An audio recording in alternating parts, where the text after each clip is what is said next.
अस्सलाम वालेकुम and very warm welcome to other podcast of Azad Hazrat. मेरा नाम है अदील आसिफ और हमारे साथ किसी तारुफ के मोहताज नहीं, आपके हमारे हम सब के दादा रज़ी दादा बहुत शुक्रिया टाइम देने के लिए। लेकिन दादा, दिल दहला देने वाली खबर चल रही है टीवी के ऊपर और सोशल मीडिया पे मेजर अदनान की।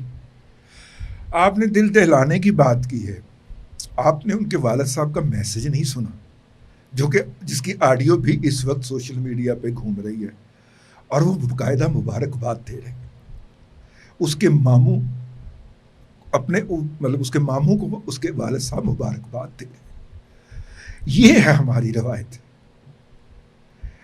आप ये जो मेजर अदनान की जो शहादत है, ये सिंबलाइज करती है। सिंबलाइज क्या करती है? कुछ दिन पहले हाफिज साहब ने, हाफिज सैयद जनरल आज़म मुनीर शाह साहब, फील्ड मार्शल, उन्होंने कहा कि आप उस स्पिरिट को नहीं समझते जिसके अंदर हम जिंदा हैं। हम जब दुश्मन के खिलाफ नबर्द आजमा होते हैं तो हमें ये नहीं पता होता कि हमारे दाएं तरफ सिंधी है और बाएं तरफ पंजाबी है और उससे अगली तरफ पठान है और कोई भुट्टो है या ये है, सिर्फ पाकिस्तानी। फिर हम यकजान होते हैं। अब लोगों को शायद उनकी ये बात जज्बाती लगी हो, तकरीर का हिस्सा लगी, ठीक है ना। लेकिन अदनान साहब जो हैं, मैं नेशनैलिटी का नाम नहीं लूंगा, जिस अपने सबॉर्डिनेट को, जिस जवान को बचाने के लिए उस पे लेटे हैं, हाय हाय हाय, वो उनकी कौमियत का हामिल नहीं था। अब देखिए, अपने सिपा सलार की बात को उन्होंने किस तरह मटीरियलाइज किया। आज तो मुझे आसिफ गफूर साहब भी बहुत प्यारे लगे। आसिफ गफूर साहब कहते हैं कि एसएसजी ज्वाइन करने का अदनान का फैसला जो था, उन्होंने मुझसे पूछ के किया था। ज़ाहिर है आसिफ साहब उनके सीनियर होंगे या कमांडर होंगे या किसी इस पोजीशन में होंगे, उनके मेंटोर होंगे, ठीक है। ये लोग जाते ही इस पर्पस के लिए दादा की शहादत देनी है। यस, मेरा एक अपना अजीज बरखुरदार है,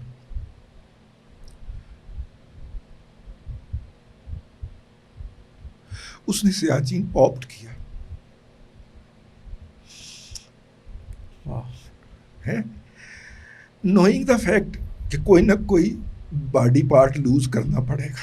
हाय हाय, वापसी पे नॉर्मल लाइफ नहीं गुजार सकेगा। लेकिन उसने खुद वॉलंटियर किया। अच्छा, ये तो चूंकि मेरी मिसाल है ज़ाती, तो इससे हट के कई बच्चे हैं, नौजवान हैं, जो कि ये अपना अफगानिस्तान का बॉर्डर ऑप्ट करते हैं, ठीक है। और आप तो फैसलाबाद बादियों की जुगत नहीं ना भूल रहे, जंग लग गई इंडिया नाल, हैं तो मैं लुटियां पावा, है ना, आपको तो वो नहीं ना भूल रही यार। ये हमारे इधर जो मशरकी बॉर्डर पे लड़ रहे थे ना 10 मई वाले दिन, उनमें लिटरली ये लुटियां पड़ रही थी, ठीक है ना। हाँ, वो पंजाबी की हैं, वो पंजाबी का एक मुहावरा है ना, दिलों के सौदे, ये दिलों के सौदे। क्या बात है दादा, आप अल्लाह भी आपको भी सलामत रखे दादा। आप जितना आप प्यार करते हैं ना, और जितना आप हमेशा से ऐसा हुआ कि जब भी कोई पाकिस्तानियत की बात आई है ना, तो आपको मैंने इमोशनल पाया। तो हमें सलूट करना नहीं आता, लेकिन दिल सलूट कर रहा है आपको, तो आप उसको कबूल करें दादा। इसके साथ साथ फितनतुल हिंदुस्तान, आइसोलेशन होगी पूरी दुनिया में। हाँ, तरीके से नहीं, फितनतुल हिंदुस्तान की नहीं, हिंदुस्तान की जी। अब आप देखिए कि का अपना हुकूमत ख़त्म हो गई जी नेपाल के अंदर जी। अच्छा, इस हुकूमत के बारे में ये कहा जाता था कि ये मतलब पूरी तरह, अगरचे चाइना के साथ भी ताल्लुकात कर रही है, ठीक है, लेकिन ये पूरी तरह एंटाई इंडिया नहीं है, ठीक है, ठीक है। ये चीज़ों को मतलब इंडिया के साथ भी रख के चलना चाह रही है और चाइना के साथ भी रख के चलना चाह रही है, ठीक है, ठीक है। हालांकि चाइना ने इसके लिए बहुत बड़ी इन्वेस्टमेंट की है। तिब्बत से वो दुनिया की हाईएस्ट ट्रेन रैक लेके या ट्रेन का ट्रैक लेके वो नेपाल तक पहुंच रहा है, चाइना।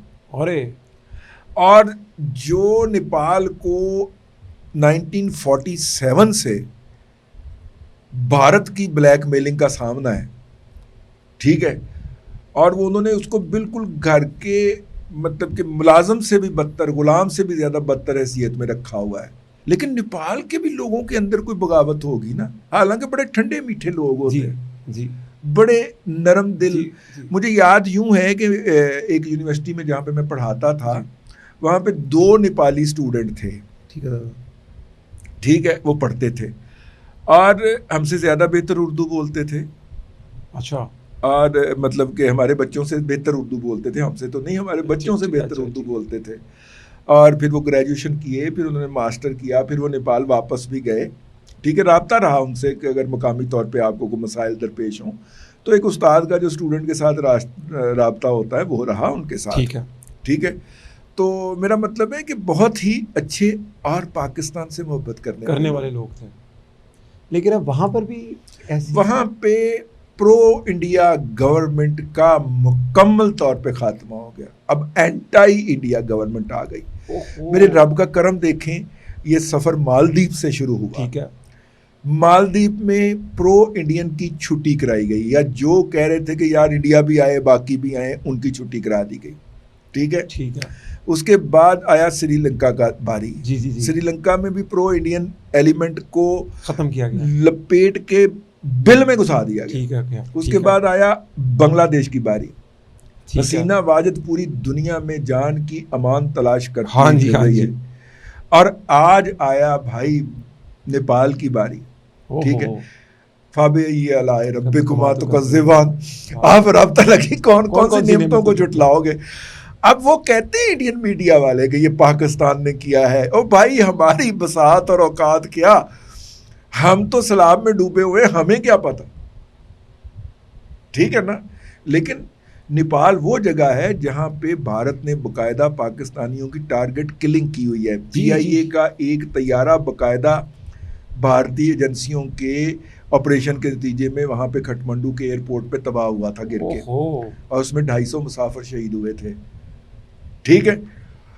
उस खटमंडू के, उस नेपाल के अंदर आज भारतीय मफादात का जनाजा निकल गया, ठीक है। तो ये रब की करम नवाजी है और आइसोलेशन है। लेकिन दादा इसके साथ कुछ CPEC 2 पे भी थोड़ी सी अगर आप कुछ चिप इन कर दें थोड़ा सा। देखिए CPEC 2 के अंदर एक बहुत अच्छी बात हुई है, अगरचे मैं चाहता हूँ इस पे हम अलग एक विलाग करें, ठीक है। बात ये हुई कि जिस तरह आजकल सैलाब के अंदर बाज़ लोग जो हैं वो सड़कों के ऊपर खड़े होकर कह रहे हैं काई शय ही कोई नहीं, लुटे गए हैं, सब कुछ रुड़ गया, बेड़ा गर्क हो गया, कोई भी नहीं आया, ना मरियम आई है, ना बिलावल आया है, कुछ भी नहीं है, मारे गए। कुछ लोगों का ये वतीरा है जी, ठीक है। ये जाली लोग हैं, अच्छा, जिनका नुकसान हुआ है, हाँ जी, और सफ़ेद पोश हैं, उनमें से कोई मुंह से नहीं निकालता, ठीक है ना। बिल्कुल ठीक है। ये जो वीडियोस बनाते हैं ना लोग, इनमें से 99% फेक लोग हैं, जो कि मतलब हमारे एक दोस्त हैं, तो पिंडी से फ़ोन किया उन्होंने मुझे, कहने लगे यार मैं ऑफिस जा रहा हूँ तो कोई फ़कीर नहीं है इशारे पे खड़ा हुआ। अच्छा, आपकी तरफ रौनक लग गई होगी, उस वक्त लाहौर में सैलाब गुजर रहा था, ठीक है। मैंने कहा हाँ लग तो गई है, लेकिन मैं पहले तस्दीक कर लूँ। सारा इवेंट टू मुल्तान रोड, अच्छा ठीक है, ठीक है। और वहाँ पे मैंने फिर पोस्ट भी लिखी, मैंने कहा अजनबी लहजों वाले लोग आ गए, अच्छा, ठीक है। वो सारा जो भिखारी माफिया है वो यहाँ पे पहुँच जाता, और फिर वीडियोस बना रहे हैं। हाँ, मैं एक भिखारी को मिला जो कि सर्दियों में लाहौर में भीख मांगता था, ठीक है। तो मैं गर्मियों में नॉर्थन इंडिया गया तो वहाँ पे भीख मांगता हुआ और फिर मैंने उसका इंटरव्यू भी किया, अच्छा ठीक, ऑफ द कैमरा। उसने कहा हम पूरा खानदान है, हमारे खानदान के अंदर 38 लोग हैं, खानदानी भिखारी हैं, ठीक है, और हम मूव करते हैं। तो मैंने कहा कैसे मूव करते हैं, कहता ये ट्रेनों के ऊपर बगैर टिकट के हम मूव करते हैं। अच्छा, मांगने के लिए। गर्मियों में ये अपना एबटाबाद और वो मानसहरा वगैरह और इधर वाले इलाकों में होते हैं, और सर्दियों में इधर होते हैं। बिल्कुल ठीक है, ठीक है, हाँ। तो खैर बातों से बात निकल चली, तो क्या अपना अब बात ये है कि CPEC 1 के अंदर ये हुआ कि मारे गए, लुटे गए, कुछ कर दो, तो चाइना ने कहा एवी ले जाओ, एवी ले जाओ, एवी ले जाओ, ठीक है। और उस वक्त ना हमारा मुआशी मुहासबा किया हुआ था, बल्कि घिराव किया हुआ था इंडिया ने। हम वर्ल्ड बैंक के पास जाते थे, एशियाई तरक्याती बैंक के पास जाते थे, कोई प्रोजेक्ट लेके वो फाइल उठा के बाहर मार। ठीक है, बिल्कुल ठीक है। तो ये जो 10 मई के बाद जो हमारे हाफिज साहब ने दुनिया को बताया कि बाहर आयो फिर छितर मारांगे, ठीक है, उसके नतीजे के अंदर अब वो फाइलें जो कि बाहर फेंक दी जाती थी, अब उनको अंदर रख के उसकी मंजूरी दी जा रही है। अभी $2 अरब में रेलवे के लिए मिल गया। वाह माशाल्लाह। चाइना ने कहा कि देखें आप हमसे लोन ले रहे हैं, वो 5%, 4.5% के कमर्शियल रेट पे ले रहे हैं, ठीक है, आपकी कॉस्ट बढ़ गई।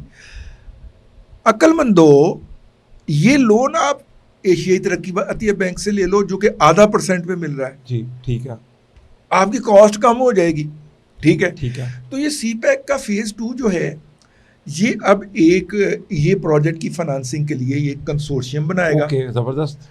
उस कंसोर्शियम के अंदर एशियाई तरक्याती बैंक, ठीक है, being the representative of world bank, बिल्कुल ठीक है, वो शामिल होगा। ठीक है। हुकूमत चीन शामिल होगी, हुकूमत पाकिस्तान शामिल होगी, बिल्कुल ठीक है। और चीन का ही एशियाई इंफ्रास्ट्रक्चर इन्वेस्टमेंट बैंक जो है वो शामिल होगा। ज़बरदस्त ज़बरदस्त, ठीक है। तो ज़्यादा हमारा इन्हिसार जो होगा वो होगा कि हम मल्टीलेटरल डोनर एजेंसी से पैसे लें, जो थोड़ी बहुत दमा तफरीक रह जाए। जी जी। मतलब मैं आपकी इसको मिसाल दूं कि हम कहते हैं कि भाई हमने ना अपना ये कोई प्रोजेक्ट बनाना है, लेट्स से कि हमने पसनी के मुकाम के ऊपर एक बंदरगाह बनानी है, ठीक है। सबसे पहले सवाल आता है कि इसकी फिजिबिलिटी कैसे बनेगी। और भाई फिजिबिलिटी के लिए लोन लेना पड़ता था हमें। अब चूंकि दोनों हुकूमतें हैं, तो कोई भी हुकूमत कह सकती है यार पकड़ो पैसे फिजिबिलिटी बनवा लो, ठीक हो गया। अब फिजिबिलिटी लेके आप चले गए कि IMF के, वर्ल्ड बैंक के पास या एशियाई तरक्याती बैंक के पास कि भाईजान ये फिजिबिलिटी बन गई है। उन्होंने कहा कि भाई कितने का प्रोजेक्ट है?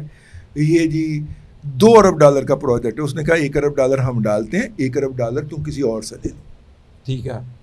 इस तरह करके उन्होंने कहा जी ऐसे कीजिए, बिल्कुल ठीक है। तो वो हमने फेस चेंज किया और मेरा ख्याल ये बहुत अच्छा हो जी, कमाल हो गया दादा। ये दादा बहुत शुक्रिया टाइम देने के लिए। आज तो हम अगले प्रोग्राम में CPEC के ऊपर दोबारा थोड़ी सी रोशनी डालेंगे आपके साथ, ज़्यादा डिटेल में बात करेंगे। तब तक के लिए इजाज़त दीजिए। आपके जितने भी कमेंट्स हों ज़रूर कीजिएगा। तब तक के लिए इजाज़त दीजिए। अल्लाह हाफ़िज़।